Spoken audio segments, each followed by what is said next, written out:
Hi mga kachika, meron akong chika sa inyo. Alam nyo ba, Vice ganda, maraming ipinaglalaban. Eto, naniniwala si George Royeca, ang CEO ng Angkas at the first nominee ng Angkasangga Party List na maraming magagawa si Vice ganda sakaling pasukin ito ang politika at public service. Alam nyo kachika, in fairness, marami ang nagsasabi din at naniniwala na kapag tumakbo si Vice ay sigurado na raw ang kanyang pagkapanalo dahil sa dami ng kanyang mga taga-suporta.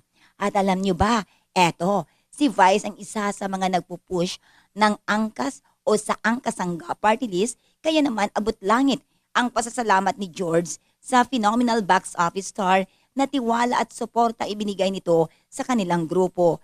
At eto pa mga kachika, hindi na nila kailangang sabihin pa ni Vice Ganda kung ano-ano ang mga dapat ipaalam sa publiko sa tuwing meron silang rally at sasampa sa mga kampanya dahil alam na nito ang kanilang ipinaglalaban.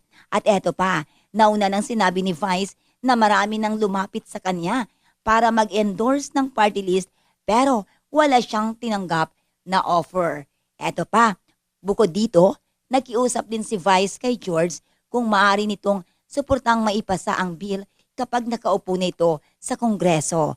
Ayon naman kay George, matagal na siyang kaalyado ng LGBT community at marami na silang ginawang kampanya sa Angkasangga para suportahan ang nasabing community. O di ba? Yon, marami daw ipinaglalaban. Gusto nila tatakbo si Vice Ganda. Ay hayaan na lang natin yon.